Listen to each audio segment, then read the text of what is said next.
আসসালামু আলাইকুম প্রিয় শিক্ষার্থীরা, আরেকটি নতুন ভিডিও নিয়ে তোমাদের সামনে হাজির হলাম। আমি মোহাম্মদ বিল্লাল সরকার, বর্তমানে পড়াশোনা করছি রাজশাহী বিশ্ববিদ্যালয়। তো আজকে আমরা কথা হলো শূন্য থেকে কিভাবে গুচ্ছ ভর্তি তুমি প্রস্তুতি শুরু করবা, অর্থাৎ অনেক জনে ঢাকা বিশ্ববিদ্যালয়কে কেন্দ্র করবে না, অনেক জনে টার্গেট করবে এই গুচ্ছকে, অর্থাৎ যারা সেকেন্ড টাইমার রয়েছে বা ফার্স্ট টাইমার রয়েছে অনেক জনে কিন্তু এই গুচ্ছকে টার্গেট করতেছে। তো তোমাদের জন্য আজকে আমি কথা বলবো, অর্থাৎ সম্পূর্ণ গাইডলাইন ভিডিও কথা বলবো, অর্থাৎ অনেকগুলো স্লাইড দেখাবো যে তোমাদের কিভাবে তোমাদের এগিয়ে যেতে হবে, অর্থাৎ তোমাদের ধাপগুলো কি হবে, অর্থাৎ গুচ্ছের মধ্যে চান্স পেতে হলে তোমাকে কিভাবে প্রিপারেশন নিতে হবে, কি করতে হবে, সকল বিষয়ে কিন্তু আমরা কথা বলার চেষ্টা করবো। হ্যাঁ, তো আমরা প্রথম যে বিষয়টা দেখবো, শূন্য হতে গুচ্ছ ভর্তি প্রস্তুতি কিভাবে শুরু করবে। আমরা প্রতিটা স্লাইডে আমরা আলোচনা করার চেষ্টা করব। যারা নতুন রয়েছে অবশ্যই বলবো চ্যানেলটি সাবস্ক্রাইব করে পাশে থাকবে, কারণ এখানে সকল এডমিশনের আপডেট, গাইডলাইনমূলক ভিডিও এবং ফ্রি ক্লাসগুলো কিন্তু তোমরা পাবে। হ্যাঁ, তো আমরা কিন্তু যে বিষয়ে কথা হলো গুচ্ছ শূন্য হতে ভর্তি প্রস্তুতি এবং চান্স পাওয়ার কৌশল।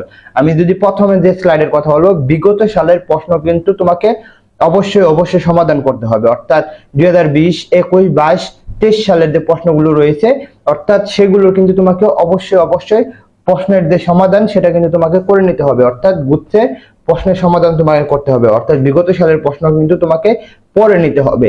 তখন কি হবে, যখন তুমি বিগত সালের প্রশ্ন পড়বে তখন কিন্তু তুমি বুঝতে পারবে যে আইডিয়া পাবে যে এইখান থেকে প্রশ্ন আসে, কি আইডিয়া পাবে যে এখান থেকে প্রশ্ন আসে, তখন কিন্তু তোমার জন্য সুবিধা হবে। তো তোমাকে প্রথম যে বিষয়টা কথা বলবো যে গুচ্ছ ভর্তি প্রস্তুতি শুরু করার আগে অবশ্যই বলবো বিগত সালের প্রশ্নগুলো পড়ে নাও।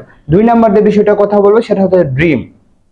তোমার কি লক্ষ্য বা স্বপ্ন কি গুচ্ছ বিশ্ববিদ্যালয় ভর্তি পরীক্ষা দেওয়া বা এখানে চান্স পাওয়া, নাকি সেটাকে আগে টার্গেট করো। অর্থাৎ যদি তোমাকে গুচ্ছের মধ্যে যদি চান্স পেতে হয় অবশ্যই তোমাকে একটা টার্গেট ফিক্সড করে পড়তে হবে, অর্থাৎ আমি এই বিশ্ববিদ্যালয়ে চান্স পেতে চাই, ওই বিশ্ববিদ্যালয়ে চান্স পেতে চাই, এরকম না। কারণ গুচ্ছের প্রশ্ন প্যাটার্ন প্লাস জাহাঙ্গীরনগর প্রশ্ন প্যাটার্ন এরকম কিন্তু ঠিক না। তো তোমাকে যদি গুচ্ছতে চান্স পেতে হয় তাহলে তোমাকে কিন্তু এই ড্রিম বা টার্গেটটা ফিক্সড করতে হবে, তাহলেই কিন্তু তুমি এই গুচ্ছের মধ্যে চান্স পাবে, আদারওয়াইজ কিন্তু পাবে না। আবার বলতে চ্যানেলটি সাবস্ক্রাইব করে পাশে থাকো।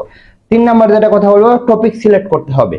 টপিক সিলেক্টটা হচ্ছে এরকম, যেটা হচ্ছে তুমি যে ফার্স্ট টাইম, অর্থাৎ যে ফার্স্ট টাইমে তুমি যখন করবে কি বলা হয়, যখন তুমি বিগত সালের প্রশ্ন পড়বে তখন কিন্তু তোমার ওইখানে টপিক গুলো দেখতে পারবে যে কোথা থেকে প্রশ্ন আসে। যেমন মনে করো রাইট ফর্ম 12 থেকে প্রশ্ন আসে, তুমি ওইখানে দেখতে পারলা, তখন টিক চিহ্ন দিয়ে দিলে যে এখান থেকে প্রশ্ন আসবে।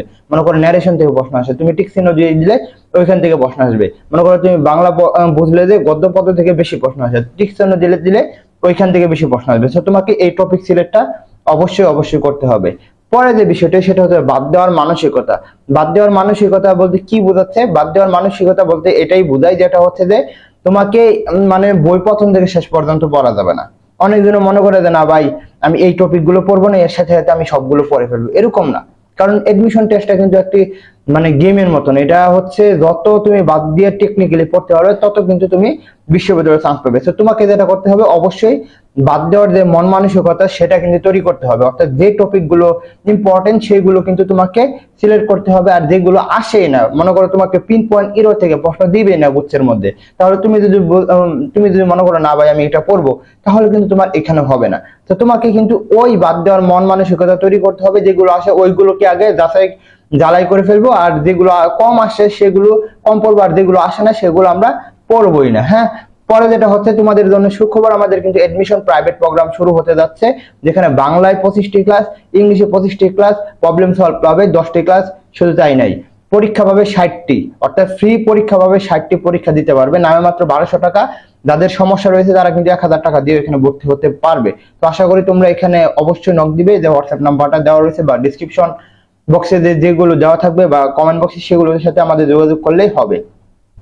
পরে যেটা হবে রুটিন তৈরি করে নিতে হবে, অর্থাৎ তুমি যখন প্রিপারেশনটা নেবে তখন তোমাকে একটা রুটিন তৈরি করতে হবে। দেখো আমি এখানে দেখিয়েছি বাড়িতে পড়া রুটিন, এটা হচ্ছে যে আমি যখন হচ্ছে ইন্টারে পড়তাম তখন এরকম একটা রুটিন ছিল, তোমাকেও এই যে এরকম একটা রুটিন বানাতে হবে। অর্থাৎ শনিবারে আমি সকাল 6টা থেকে 8টা পর্যন্ত বা 7টা পর্যন্ত আমি শুধু মুখস্থ পাঠটা পড়বো, পরে আমি 9টা থেকে 12টা পর্যন্ত আমি বাংলা ব্যাকরণটা পড়বো, বিকালে আমি জিকেটা পড়বো, রাত্রে আমি ইংলিশটা পড়বো। এরকম কিন্তু পড়া রুটিনটা অবশ্যই তোমাকে করে নিতে হবে। যদি তুমি পড়ার রুটিনটা করতে পারো, এডমিশন টেস্টে তোমাকে কেউ চান্স আটকাতে পারবে না। সো তোমাকে একটা সতর্ক করবো, পড়ার রুটিনটা করতে হবে, অর্থাৎ তোমাকে কিন্তু একটা ধারাবাহিকতার মধ্যে যেতে হবে, একটা রুটিন মাফিক পড়াশোনা করতে হবে।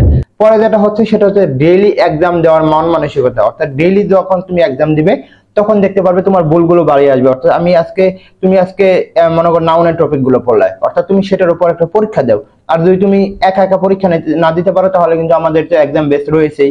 তো তোমরা আমাদের নক দাও, হোয়াটসঅ্যাপে যে নাম্বার দেওয়া রয়েছে বা কমেন্ট বক্সে দেওয়া থাকবে, তো সেখানে নক দিলে কিন্তু তোমরা আমাদের পাবে।